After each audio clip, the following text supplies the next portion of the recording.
આ તો સંજોગ છે એટલે ઝૂકવું પડે છે, નહીં તો ભગવાન આગળ નમવા જીવ તૈયાર નથી. શુદ્ધતા, સત્ય, જે સત્ય વાળો હશે એને જ શાંતિ મળશે અને એ જ અભયને પ્રાપ્ત થશે. તો શ્રી યમુનાજીનું નામ, યમુનાજીનું જે લેત શ્રી યમને નામ દેત અભય પદદાન. કારણ કે યમુનાજી ઠાકોરજી આપી દે અને ભગવાન જેને મળી જાય એને પછી સંસારનો ભય રહેતો નથી. અરે રસિક પ્રીતમ પિયા બસજુ ઇનકે. શ્રી ઠાકોરજી વશ છે યમુનાજી, અને વશ સાધનોથી નથી કરે. આપણે બધા ઠાકોરજીને વશ કરવા માંગીએ છીએ, પણ સાધનથી.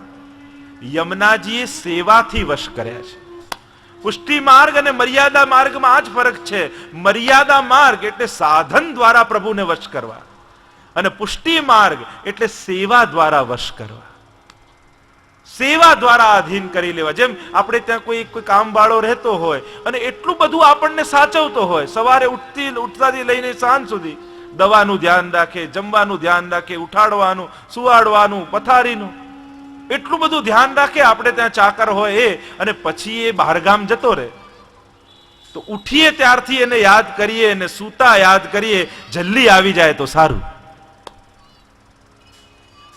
એનો અર્થ શું થયો? એને આપણે વશ થઈ ગયા. એને સેવા દ્વારા આપણને વશ કરી લીધા. તો શ્રી યમુનાજીએ પણ ઠાકોરજીને એ રીતે વશ કર્યા. એવી પહેલ કરી, એવું સુખ પ્રભુને આપ્યું છે કે પ્રભુને પણ એક ક્ષણ યમુનાજી વગર ચાલતું નથી.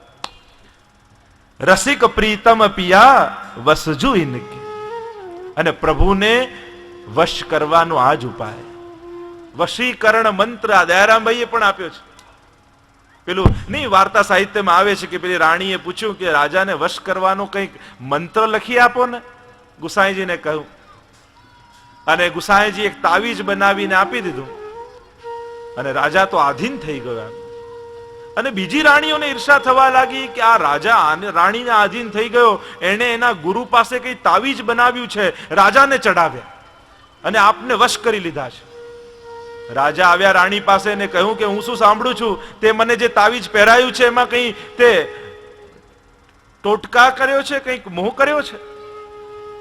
અને ત્યારે જ્યારે વાંચી ખોલીને જોયું તો ગુસાઈજી એટલું જ લખેલું, કામન ટોમન ટોટકા યે સબ ડારો ધોય, પિયા કહે સો કીજીએ આપ હી તે વશ હોય.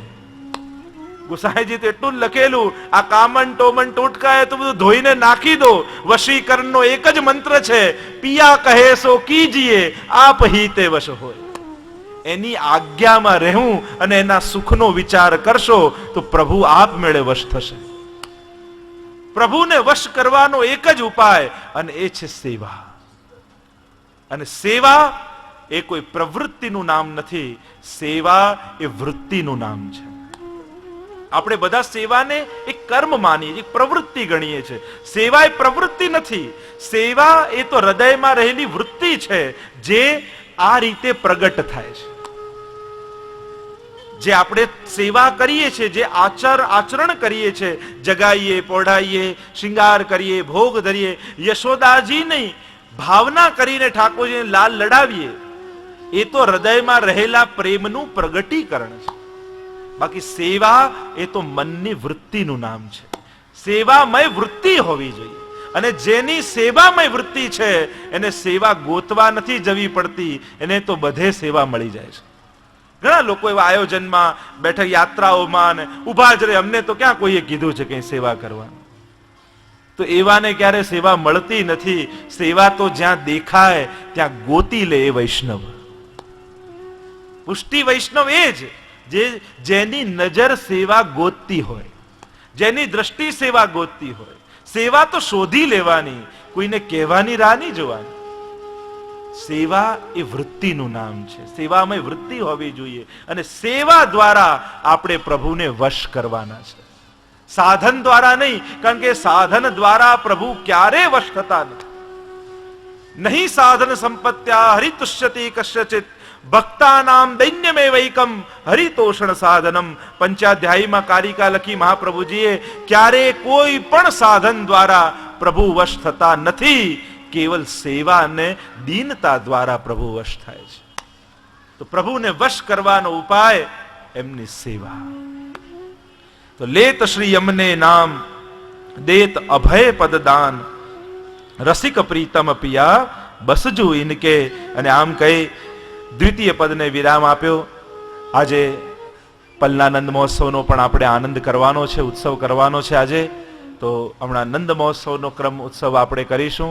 અને 41 પદ તો આપણે આનંદથી શાંતિથી જઈ રહ્યા છીએ, કોઈ ઉતાવળ કર્યા વગર. તો એનું અવલોકન તો ધીમે ધીમે આપણે કરતા જ રહીશું. 7 દિવસમાં જેટલા પણ પદ થાય, ઘણા નવા લોકો પણ હશે જે પહેલી વાર 41 પદ સાંભળતા હશે. તો ઘણી વાતો એમને અઘરી પણ લાગે, જેને વાંચ્યું જ ના હોય. તો બને તો રોજ 7 દિવસ તો એવો ક્રમ રાખજો જ કે 41 પદનું રોજ અવગાહન કરજો, જેથી શબ્દનો પરિચય થાય. તો વચ્ચે વચ્ચે કોઈ એવી વાત આવે તો એને આપણે સમજી પણ શકીએ. કોઈ આગળના પદોને જ્યારે કોટ કરવામાં આવે તો એનું પણ આપણને અનુસંધાન પહેલેથી હોય, જેથી એનો રસ લઈ શકીએ.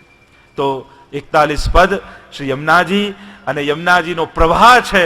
અને 7 દિવસ આપણે રોજ એક એક પદ દ્વારા ડૂબકી લગાવવાની છે યમુનાજીમાં, અને રસરૂપ થવાનું છે. અને રસ જ્યારે જીવનમાં આવે એટલે જ કહું, ડૂબે સો બોલે નહીં, બોલે સો અંજાન, ગહેરો પ્રેમ સમુદ્ર કો ડૂબે ચતુર સુજાન. જેમ કોઈ નદીમાં ડૂબકી લગાવો અને ડૂબ્યા હોય તો બોલી ન શકો, તેમજ આ ગુણગાન એવા છે, ગુણગાન કરતા કરતા એવો રસ જાગશે કે વાણી બંધ થઈ જશે અને નેત્રોમાંથી યમુનાજી વહેવા લાગશે. અને આજ 7 દિવસ પછી એ યમુનાજી નેત્ર દ્વારા પ્રગટ થાય. યમુનાજીનો સાક્ષાત્કાર શું છે? એમનો ભાવ હૃદયમાં આવે અને નેત્ર દ્વારા આ ઝારીજી છલકી જાય. તો માનવું કે યમુનાજીની કૃપા આપણા સૌ પર થઈ છે. તો શ્રી પલનાનંદ મહોત્સવનો આનંદ લઈશું. તો આજના સત્રને 41 પદને અહીંયા વિરામ આપું છું.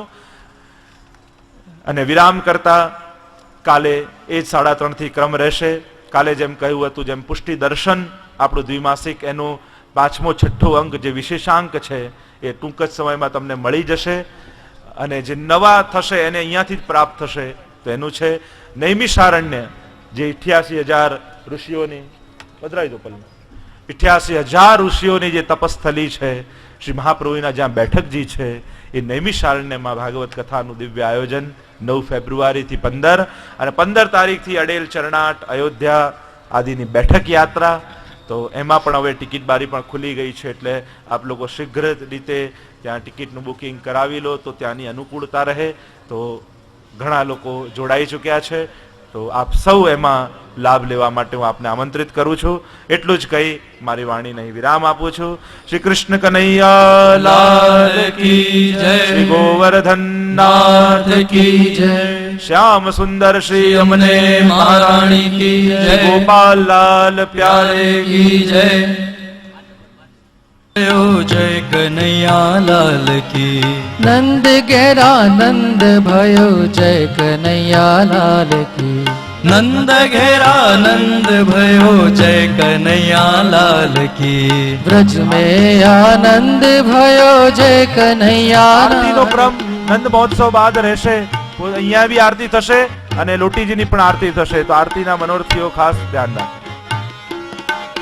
વ્રજ में આનંદ भयो જય કનૈયા લાલ કી. વ્રજ में આનંદ भयो જય કનૈયા લાલ કી. હે નંદ ઘેરા નંદ भयो જય કનૈયા લાલ કી.